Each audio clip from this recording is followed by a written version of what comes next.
has officially filed for bankruptcy, the largest and nastiest collapse of an American financial institution ever. Tragedy. Get it on the camera? How long have you been working there? 23 years. 23 years, and what are you going to do now? I have no idea. Just in shock. And it immediately sent financial shockwaves around the world.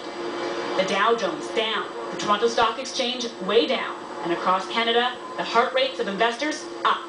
Everything from mutual funds to pensions connected to the market. With us, we depend on these investments, as income, and when they're dropping like a rock, this is not good. Not good news for us. It all started when big banks and firms in the U.S. lent millions of Americans cash for big homes they just couldn't afford. The resulting credit crunch caused markets to tumble repeatedly. You could lose an awful lot, and it's going to take years to come back. We first met Ron Smith 8 months ago when his investments shed tens of thousands of dollars. Back then, he had hoped his hand would change. I thought there'd be a lot of stability coming. Instead, millions like him have been dealt another blow.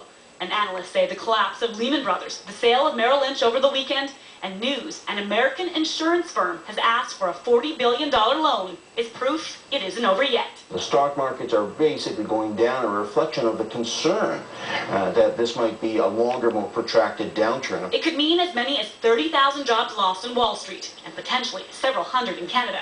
Although the long-term effects won't be known for years. Ron, I'm confident that our capital markets are flexible and resilient and can deal with these adjustments.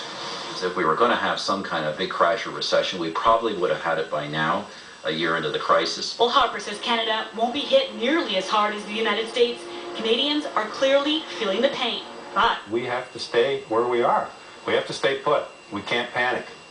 Well, that line is starting to sound like a broken record. That's the advice we heard repeatedly today, that investors should simply stay the course. Perhaps one reason why the Bank of Canada made its biggest cash injection into the market since 2000. Today's $2.3 billion investment is designed to instill consumer confidence, but some have also read it as a sign that Canada's own economic woes, as a result of what's happening in the States, could worsen yet.